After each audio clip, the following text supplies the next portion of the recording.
So we are back for our final episode in season 1 of Voices of 904, and I'm so excited to be joined with Miss Kady Yellow. And one of the reasons why I'm so excited is because, for one, when I talk to people in the community and different people that we've highlighted on the show over the course of this season, they either constantly brought up your name or they brought up this concept that is not new, but it's new, I would say newer to Jacksonville, which is PlacemakingJax. But in that, like I said, they would always speak so highly about, you know, Kady. Kady does this. Kady gets things together. She's just the one who's really like, you know, putting the community in its best light, especially now in a time when Jacksonville is steadily evolving. It is easy to kind of get caught up in that evolution, but not necessarily keep the people a part of that conversation. And I know that's important for you, and that's important for PlacemakingJax as well. So, straightforward, what is PlacemakingJax? Yeah, PlacemakingJax is an initiative out of Downtown Vision. We're the city's business improvement district. We run a number of initiatives based on our assessment of what's best for downtown development in terms of the business environment, the visitor environment. Placemaking is a tool that business improvement districts all over the nation invest in. When you want to see more feet on the street, when you want to see more authentic retail experiences, when you want to see just the people of the city showing up in place. So I was recruited to Jacksonville 4 years ago to I'm kind of known in the field for what I do and how I do it, and just bring that kind of flavor to the city. I started PlacemakingJax and did what I do in cities all over the world. An open call for public space ideas centering the resident and the culture in city development, and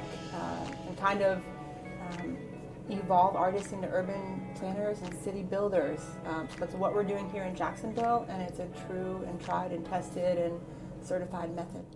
Certified method, yeah, very true. And so one thing that I can say is the idea of placemaking was something that came to you naturally.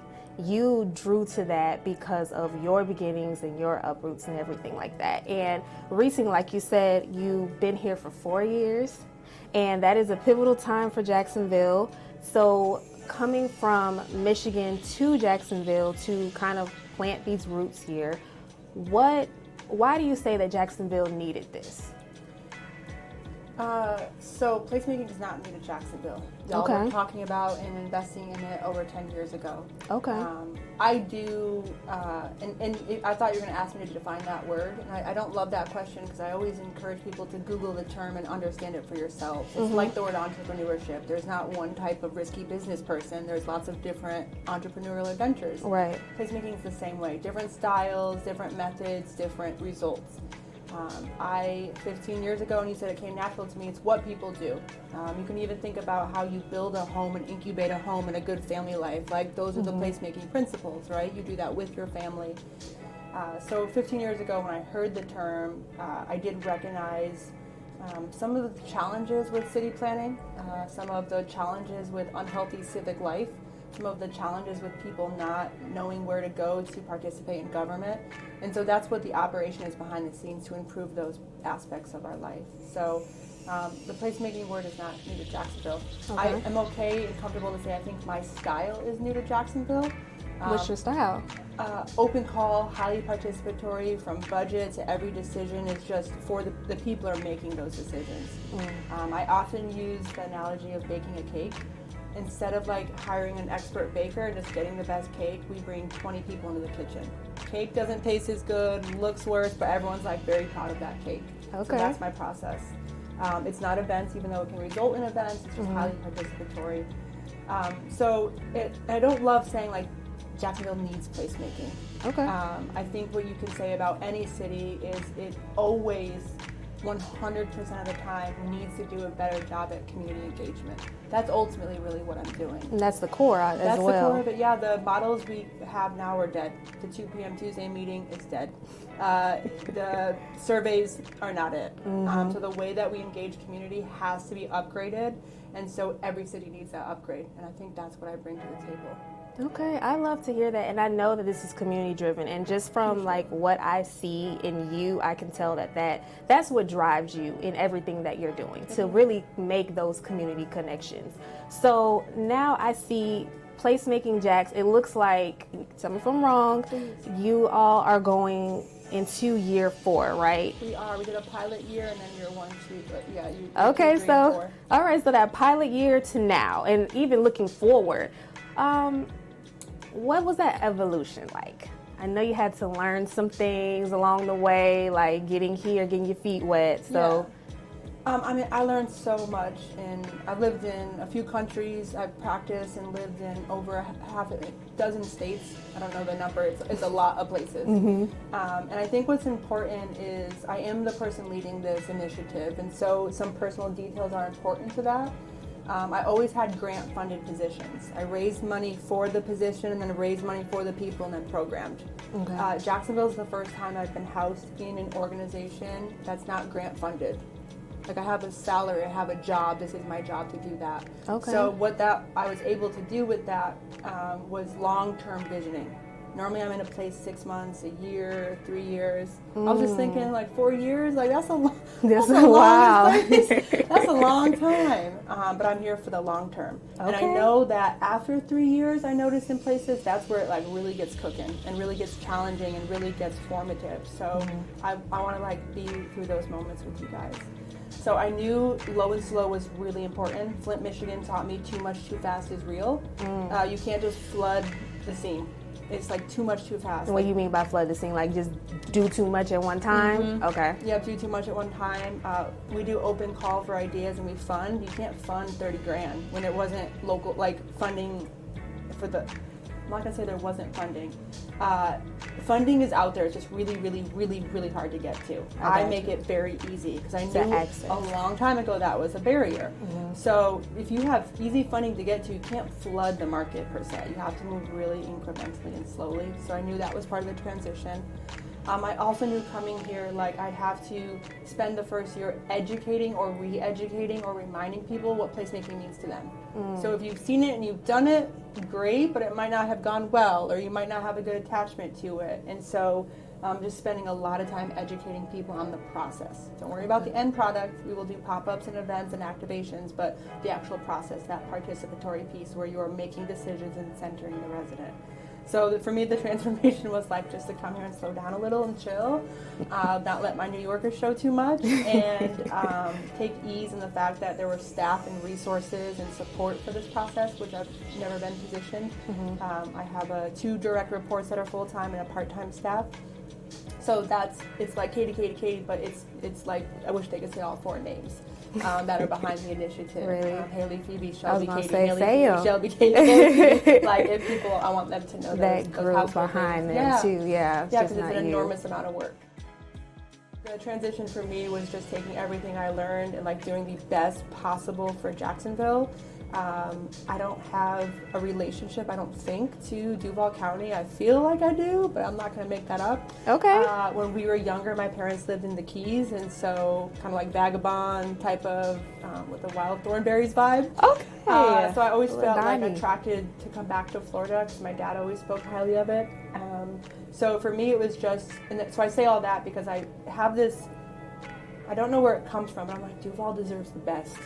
Like, I really want y'all to have the best placemaking in the world, and so I knew early on I had to advocate for a budget, I had to advocate for resources. You can't, cities will hire a director of placemaking and then not give them a budget. And you just not give them the resources they need to actually. So you ask the residents, what do you want to see, and then don't deliver, and that's not good for trust. So that was the transition for me, like as a person coming here and then just repping the city without misrepresenting it, if that makes sense.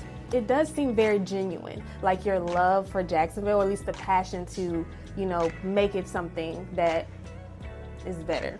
Or at least the reputation behind what people think about Jacksonville and the potential it has to really grow as a blossoming city. And I saw that also with like how you treated Flint, just from, of course I didn't know you, but just from like how you talked about it in your different posts and stuff like that. And I just wanted to know, I'm like, okay, is that something that comes natural to you just because you're in that city and what you're doing comes natural to you? Or is it something that has to kind of be learned? Like you have to know the lay of the land and then you start to kind of take on that appreciation for it. Cities are fatigued of a bad narrative. Dangerous, unsafe, poor, behind. Like cities boring. Cities are fatigued by their bad narrative. And we know well that it's not the only narrative. So a long time ago, what birthed from me that I think I'm bringing to towns and cities is like, I grew up what they call at-risk, low income, right? And I was like, I'm sick of being called poor and stupid. Like, I'm really sick of it. That's not the narrative. I'm super creative. I'm an artist. And so I fought for, like, my identity, and I fought for my narrative. And that was just a skill set I developed because that fight is real and never stops. When I finally claimed artist, they're like, oh, that's so cool. What's your backup plan? So I fought for it being my main plan. And then I was like, I can fight for other people. And then that just translated to cities. So it's a deep-rooted skill set. It's a deep-rooted passion from me to just advocate for the glass being half full when it is also half empty. I love that. So it's just like in Jacksonville, I came here and it's the city of renderings. It's the city of where dreams go to die. Like all of this. I'm like, no, it's not. It's not. It lacks an identity. No, it doesn't. Like it doesn't. None of those things are true. So I'm just here to advocate for the positive greatness that's the underbelly of the city. But yeah, Flint, Michigan has my heart. Yeah, I left it there. I go back every once in a while to check on it. Okay. But I love that city so much because I think the love gets deeper when the negative narrative is even more intense. Yeah. I'll remember that. I'll remember that a little later in the conversation. You'll get why. So I see it's two components to placemaking then. It's the background educational component, making sure people really understand what that looks like and then looks like uniquely to them and for that city. And then also it's the activation component. Correct. Can you dive into that part of it? Like our process? The activation, yeah. Yeah, we only do pop-ups because we have a pop-up budget. We run a really, I love the impact of the program, but we have a really nominal budget. We re-grant out about 140 to 160 grand a year. Like, it's really not a lot of money. When you see, like, the millions. Can't tell that. I know, you can't tell that. We do stretch every dollar. I stand on, like, being a steward of public dollars, like a really good steward. So there's two components. One is education. That is, like, half of the process. We do the open call for public space ideas. About 100 applications come in. We only fund half a dozen, 6, 7, 8, 9, 10 projects. We do 14 or so each year because we bring some folks back based on what task force wants. And I'll talk about task force later. Like the legacy exactly. ones. Like ones that Duval's like, we can't see them go away. Like Gotcha. The petite has to stay. I'm like, y'all said it, easy. We'll do that. Okay. It just means one less new project. But the education piece is so important because when you get to my desk, like when you've made it through the approval process, I meet people where they're at. Some people have never filled out an invoice. That means the impact of your project is going to be less than if you are educated to know how to just basic business practices. Yeah. People get to my desk, they run an LLC, but they just haven't managed a crowd of 200 people before. And all that comes with it. It's not all the pretty parts, it's safety, security, cleanliness. The behind the scenes, the permitting, the insurance. So instead of doing that over and over one-on-one, I decided to scale that up and offer that training to Duval County. Anyone and everyone's allowed into the classroom. We have 120 seats. We try to fill them, and you're learning everything from invoicing, LLC, how to run a business, a creative entrepreneurship, entrepreneurial adventure, and then all the way to permitting, insurance, and managing 200-300 people in a public space. And that's the Placemaking School. That's our school and our training. Gotcha. Yeah, stand on that. Like the quality of the producers I work with now is just going up every year as a result of that. Okay. And so the applications, those are if you have ideas for what you want to do with placemaking, but to be a part of the school, you can just come and participate. Just come and participate. School, I call it the unfair, like the competitive edge. If you come to school, you're just going to be more qualified for open call. Okay. Does that make sense? Gotcha. Like you can blindly not have ever heard of PlacemakingJax, see the application and apply. You'll do great. We've had people be successful. Okay. But if you come to school, you'll have that unfair advantage. Everything is open to everyone completely. no barriers. Wow. No fees, no fines, no requirements, nothing. I try to make it extremely easy because I know how hard it is to get funding. I know our ideas are not expressed because we don't have resources. So yeah, that's the education piece, and then the open call piece is really important. We do activations because we have a small budget. We can't change the world with $100,000. Mm-hmm. We do try. And the activation is just the tangible piece. Like, people are obsessed with results, but it's the tangible piece. The activation isn't even the most important part for me. It's responsibly spending $5 or $10,000 and going through the process that results in that activation. But it's that 6 months of work, which is about 300 to 500 hours per team, sometimes more, of just work to get through that 6 months. Get to there, To get to the activation, I'm like, whatever. Yeah, it's not the activation for me, it's the process. A lot of people don't really understand that process. They just see that end result. They see the reception of that end result, the engagement of it, and they're like, I got an idea. I want to do this idea. Exactly. And then you kind of shock them because it's like, wait, hold on. Next year, in 12 months, you can do the open call. What do you mean I have the idea now? I'm like, we don't have, because you don't see all that. What you see is then the tickets, the invites, the save the date. It's like, I want to participate. It's like, you're 6 months behind, but don't worry, in 6 months, we're going to open this back up. Gotcha. Yeah. Okay. And I can imagine you're getting hundreds of applications, hundreds of different ideas. Yep. What is the selection process about? That's one of my favorite parts. So we have what's called task force. It's our advisory body. Also, anyone can be on it. The first year it was 19 people, and then 39, and then 59, and this year it's 79 people. Oh my We don't even have a room to hold it. We have to run the same meeting twice. So 40 people run the meeting, 40 and then people do it again. Yeah. Oh my goodness. It's my favorite day of the year. We meet twice a year. Okay. The first year is to review the year before. Like, what did we do wrong and what can we do better? That's important. Extremely important. It's a very vulnerable room. It's a very productive room. It's an extremely respectful room. So I love task force. We go over the year before, and that's where we start to say, please bring the petite back, or please get rid of. We tried to introduce $20,000 grants. We don't want to do those. Okay. We want to introduce new smaller grants so more people can participate. So all of that governance happens. Yeah, the decision. I just facilitate. And there's so much trust because when task force asks, they literally see it the next year. Kady, can we have this? Yes, and I deliver, constantly deliver. Very much about the integrity of that process. The second meeting, which is how ideas are selected, is we get together as the task force. I take those 100 applications and I get rid of ones that, we've gotten build canals downtown and zip lines across the St. John's. There's a lot of ideas you cannot accomplish for $5 or $10,000. So we remove those. We bring what's left to task force. We spend 3 or 4 hours together reviewing all of the applications and giving feedback. And it's very self-governed and very participatory. This person's a jerk. We don't want to work with them, but maybe we could help them. It's very animated, and I call it word on the street. All right, y'all, you transparent. Very transparent. This person deserves it. Their idea is not fully formed, but we believe in the person. Okay. Yeah, so go with that. And a task force selects the projects. That's how they're selected. That advisory body chooses from that volume of applications which ones they want to see funded. Wow, okay. Yeah, so that's really powerful, right? Yeah. To choose and then seems be like the a tough job too, yeah. For them? For the task, yes. It is. That many amount of people, you said it's 74 now on the task force? Yeah, 79. Almost 80 people, and they're making a decision about what they want to see in their city. Yes. That makes goodness. Sense. When it's made up in an ivory tower, you're like, this doesn't feel like it's for me. They feel like it's for them because they're making that decision 6 months before they see it happen. Once task force decides, I go through a little vetting. I work with the parks department to make sure the activity could actually be permitted. Because I don't want to say, you're in, you got it. And they're like, we're not rollerblading here. Yeah. So we go through that. And I do let my CEO look over them. So he has some veto rights and powers because he's the visionary. He's the mission, the person who drives the mission. So I want to make sure they're mission aligned. And pretty much that's the process.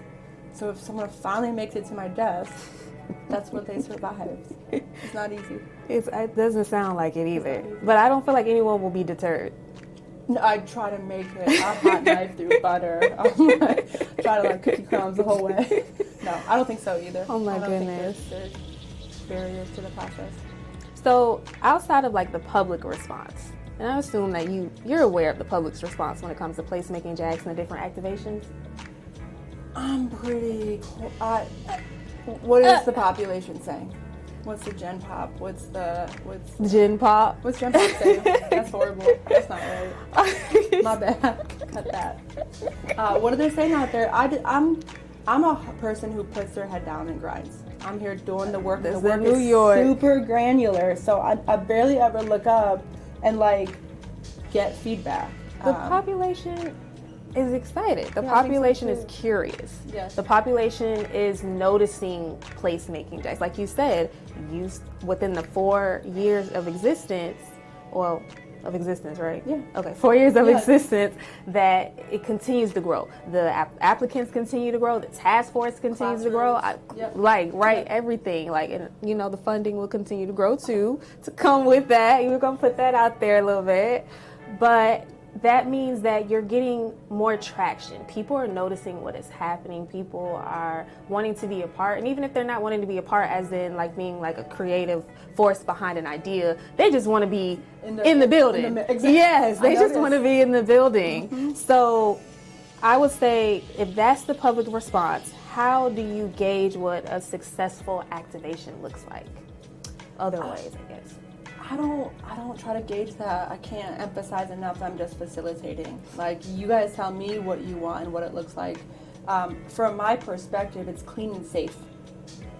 Nothing bad happens. That's my idea of success. That money is not misappropriated. That the person didn't fail in our process. So that's what success looks like for me. Success is also measured pretty simply. You have to gather 100 to 300 people. Like, this is what you have to do. So if you've got like the pop out, I lift every voice in Sing Park, succeeded. They were successful. But there's so much depth to the success of a project like that. It's there's just a lot of depth to what success looks like. Okay. This year we're measuring belongingness. We also want people to feel like they can speak, be heard, and are successful in city planning. So we're measuring that. How do you feel about that? Okay, like, I was 1 to 10, how you feeling? Okay. Do you talk to your neighbors? Like, are they responsive? Do you go to the parks in your neighborhood? Do they look and feel good? Stuff like that is really important for success. Okay, so getting that feedback. What we're shifting towards, again, it's what we're shifting towards. But I'm glad that I know it has a good reputation. We're not all over the news. We're not really loud about the project. It's really referral based. So imagine like seeing a party online and going to it versus like your friend being like, you gotta come to this party. Yeah. That's more what we're getting, like, you gotta come participate. And people struggle to explain the why. You gotta come participate. What is it? Just, you gotta come see it. Experience it for yourself. You just gotta experience it for yourself. Yeah. There's just something really magic about the congregation. Yeah, and that word of mouth traction. And that's really how like the ideas kind of get out there anyways. Like, well, that came from task force. My first year here, they're like, lady, do not promise us empty things and not deliver. Like, they asked for no media, no press. Exactly. No media, no press, no radio, no interviews. So that stuck with us over the years. It kept it guerrilla, kept it word of mouth only. So yeah, that was just on the part of the people. Well, that answers my question then, because like I said, even me, just being someone like I'm at the events, so I'm attending them, I'm participating, and then I'm talking to different people who are like curators with the events and the activations and everything, and like I said, they repeatedly talk about Kady Yellow and just PlacemakingJax, placemaking, whichever one they'll say. I love when they say that. Placemaking. Yeah. The question that I'd always have is like, what is PlacemakingJax? Yeah. You'd see, the logo at the bottom of a flyer. You hear people talking about it, and it's like, okay, what is this? Because they're doing something, and like me being in the news and everything, noticed. I'm like, we don't really talk about them. Like we'll do something on the actual they'll come and promote sometimes the different activations and everything, but that's it. And if there's no promotion on the media side, then it's really just like seeing what is happening, seeing the reaction from the people and stuff. So, and there's pros and cons to that. Like we're at max capacity. So we don't need to go to the news. We don't need to go to the media to like share the opportunity because the rooms are full. They're like overflowing.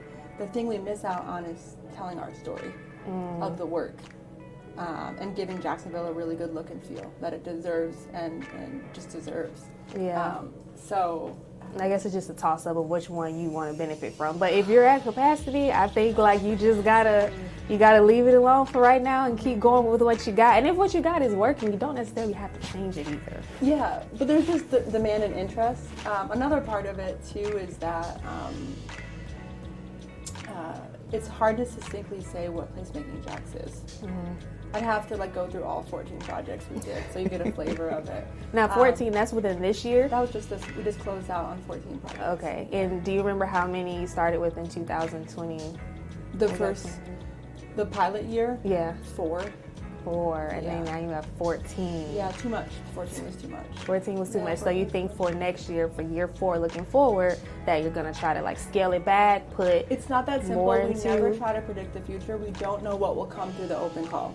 That's true. Right? If the open call produces $20,000 pop-ups and everyone's like, that's the route we want to go, then we will do more projects. They'll just be way smaller. So I never try to predict the future with it, and I always just tell task force what the capacity and resources are, and they decide based on those kind of guidelines. Those parameters, exactly. Okay.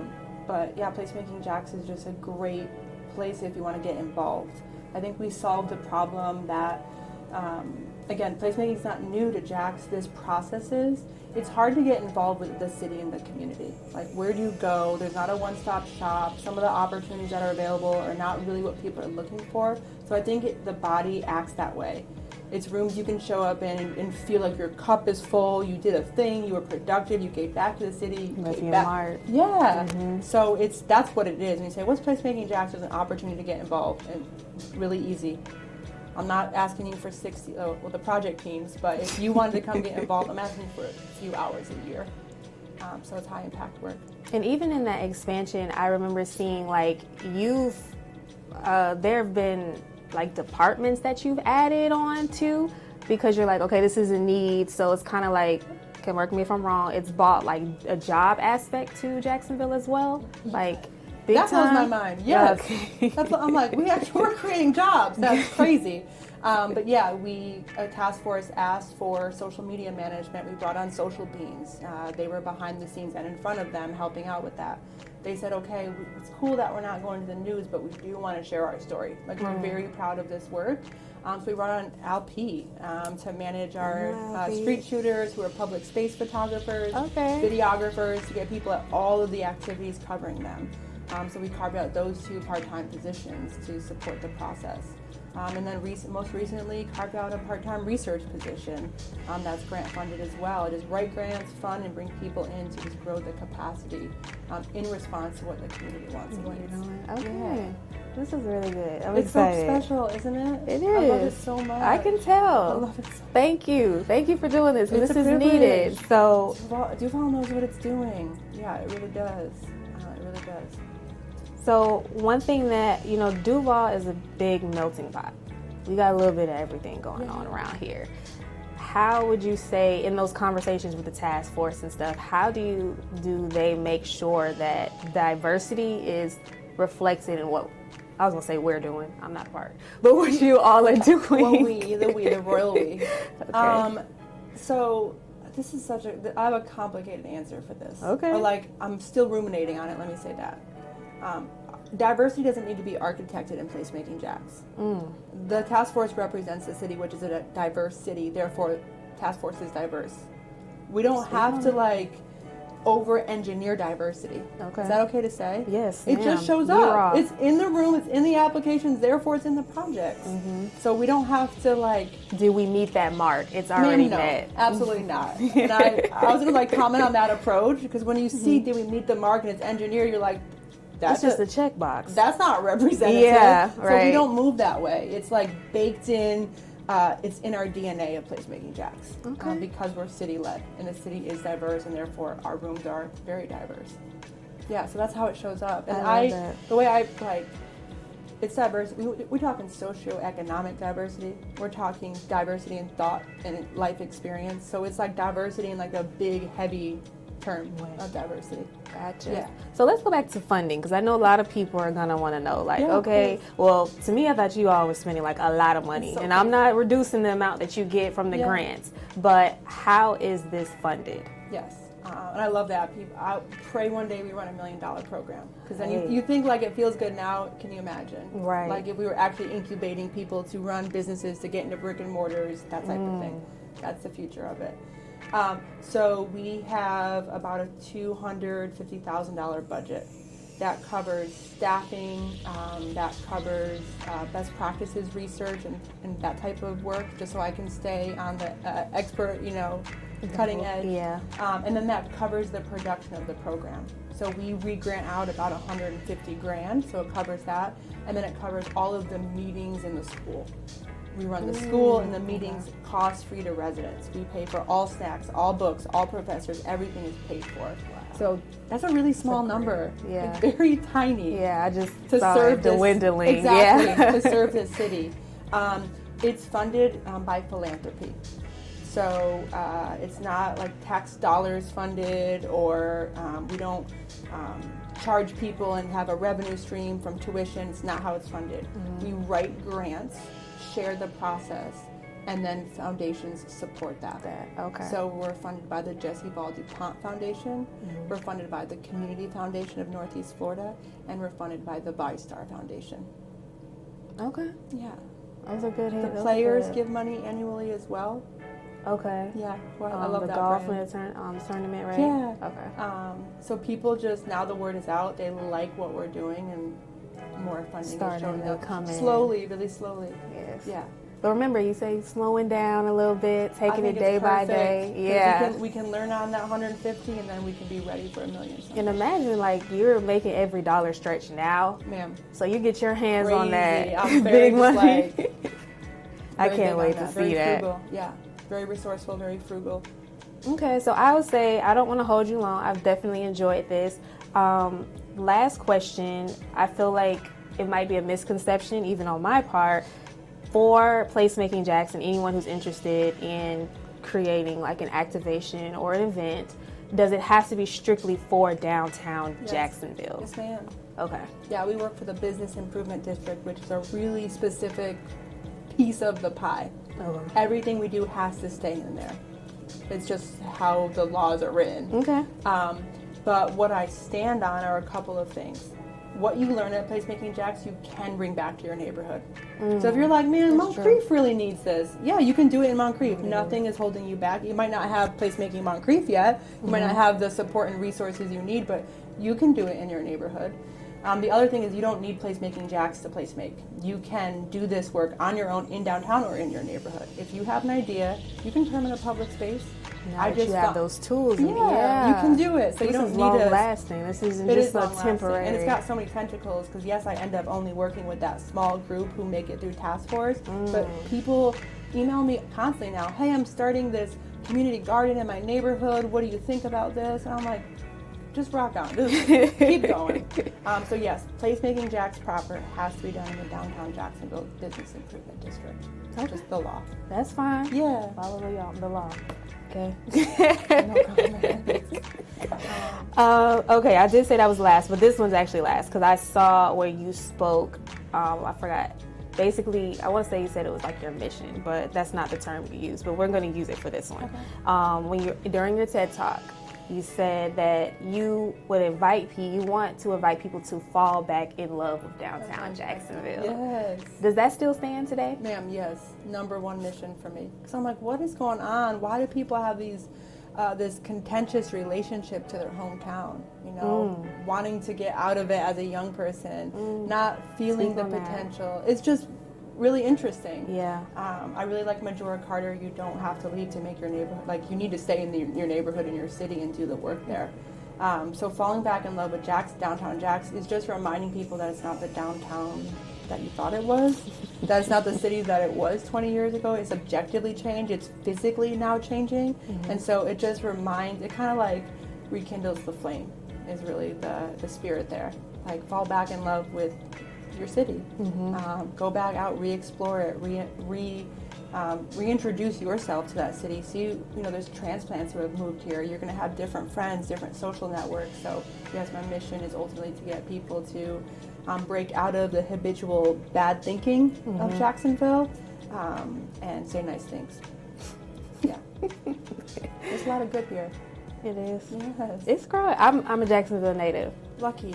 Ooh, lucky. Where? Arlington. I grew up in Arlington. That's amazing. On the south side and everything. So I like to see my city evolve. I like to be a part of it too, you know. I'm not going to tell you the answer, but I'm like, if I went to high school here, where would I have went?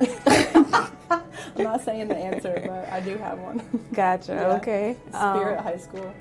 Spirit High School? Like somewhere I would have, if I grew up here. Yeah, that you were. Yeah, that and you know where that's at. Can you give me like a side of town? No, man. Come on. No, man. There's so many high schools I'm not going to know. Don't stress. You know this one. Yeah, I just love this town so much. I'm really grateful to God that He planted me here. Just bought my first house and just trying to start a life here as well. So I want to be here for the long run. I want to do it for 10 years. You answered one of my own questions already. It's fast 5. Look at her. All right, 5 seconds. Vehicle city or the river city? Or you got to choose one. That's 5 you're seconds. You're testing my loyalty. Big time. That's not right. I can't. My soul says no. Absolutely not. No. Okay. I knew. 6 months in each. I'll go up there when it's summer here, and come back down when it's winter there. So you just split. You love them. You love them both. Yeah, I show up to maybe both. Maybe a little equally. Oh, I'm loyal. Loyal to, okay, Flint got your heart. Yes, okay. City. That's fair, that's fair. We got a piece, and that's all we need, because we see what you're doing. Competition's good. Okay. Yeah. Okay, when it comes to activations, would you prefer more daytime activations or nighttime? Interesting. I used to be nighttime, but I want more daytime. More daytime? Yeah, nightlife is messy. I'm good. Y'all are good. We don't and get up. Yeah, yep. That's enough for that. We can go outside, but in the daytime. Gotcha. Yeah, and more concerts, please. More music, more stages for our writers and our poets and our musicians. I want more stages. Okay. More opportunities to perform. Yeah, we want to see that. Year 4, 2026. We want to see that. Yes. Okay, so what would you say is more gratifying? Turning ideas into life or making community connections? Ideas into life. I think that's like pure magic. Community connections is baked in, it's possible, you can do it anywhere. It's ideas to life, which is the stretch. Gotcha. That's more gratifying. Okay, you on it with the 5 seconds. Okay, and all right, the next one. This one is what more would you like to see when it comes to activation? So you have to choose between sustaining legacy projects, which we talked about, or more storefront activations. Oh, more like 41 Duval. Yeah. More storefront activations. We have, that's the work I originally got started in, was storefront, like vacant storefront, vacancy. And it's a real problem, and we need to address it. Yeah, first. Okay. Yeah. A little birdie told me something. There's a building across the street from 41 Duval. We have to sustain 41 Duval Street. We have real work to do there. Gotcha. Yeah, we have real work to do at 41 Duval Street. It's been a lot of work that was done there, though. It is. At least from the outside looking in. 10,000 hours. We counted the hours. 10,000 hours went into bringing that building back to life. Wow. We've spent more now opening the doors to people. There's just more work to do there. Yeah, and I want to get it right before growing. Okay, that's fair. All right, and this is the last one. You answered it, and it's like a yes or no. Okay. So you talked about wanting to plant your roots down somewhere, but this, when you were talking about that, you were talking about Flint. Okay. Do you feel like you're planted in Jax? Yes. Roots, tree branches. Everything's growing. Legacy, everything. Yes. The only thing last is personal. Is just a support system at home. Okay. Yeah. More of a support system at home. I gotcha. Yeah. All right. Well, this has been so fun. Thank you so much. I'm glad I chased you down. Literally. I appreciate you. Thank you. I enjoyed it. That's a wrap.